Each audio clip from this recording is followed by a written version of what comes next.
Let's welcome in Republican Congressman from Georgia, Andrew Clyde. Congressman, welcome to National Report. I'll start with reaction from that reporting we just heard. Are we at risk of our security being compromised by relying on China to provide these drones? Oh, well, thank you, Emma.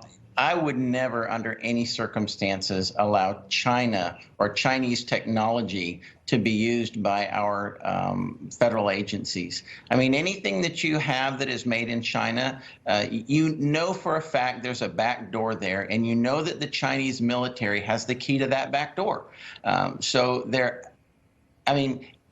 It just doesn't make sense for our people to be using their products when they are our #1 enemy. That just is illogical. It might be a little cheaper, but cheaper initially becomes more expensive in the long run when they steal our information and they basically build data reports on us and use that against us. So under no circumstances would I allow this. And it sounds as though there are American companies who are willing to step up and provide these key resources that we need to protect ourselves.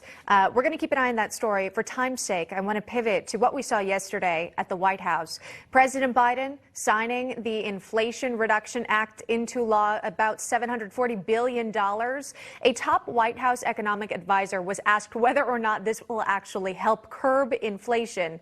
Let's listen to this response. If you passed a bill called the Fill Every Pothole Act, I mean, voters should expect you to fill every pothole. I mean, so should voters measure the success of this bill on how much you reduce inflation in the next couple of years?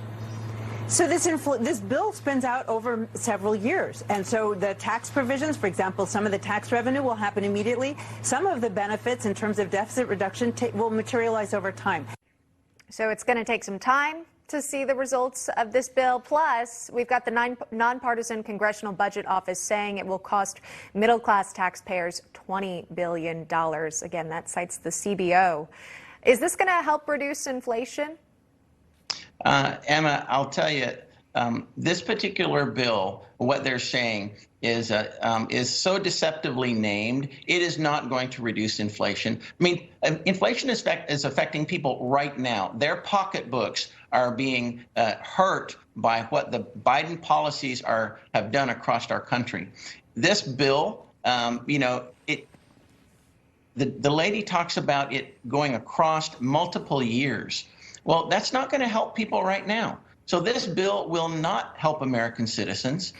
This bill should be really named the Green New Deal, because that's what it's all about. It's about pushing their socialist green energy, their environmental programs. It tries to move us away from fossil fuel by increasing the tax on fossil fuel.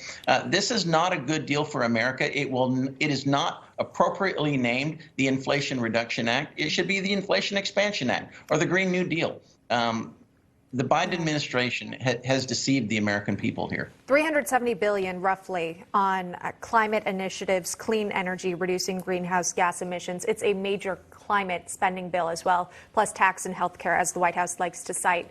Let me ask you, this week, of course, we are remembering what happened and took place 1 year ago in Afghanistan. The Washington Post writing an op-ed a year after the chaotic withdrawal from the country there. 1 year's hindsight in Afghanistan, a good decision, horribly executed. Of course, that's in reference to all the chaos that we saw took place at that airport, and then how quickly the country fell to Taliban rule. The Pentagon also reporting this, more than $7 billion in U.S. military equipment was taken by the Taliban. That according to a watchdog report. Congressman, what are you reflecting on 1 year after Afghanistan's withdrawal?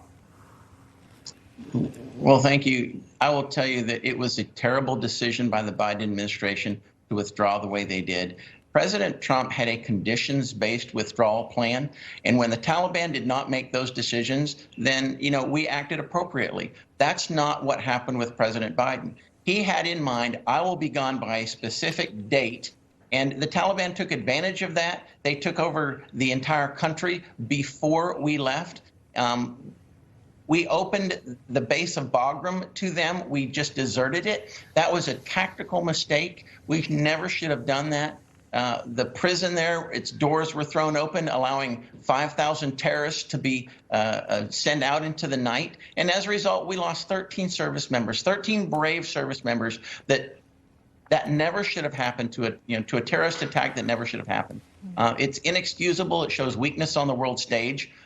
President Biden is fully responsible for the debacle of the Afghanistan retreat.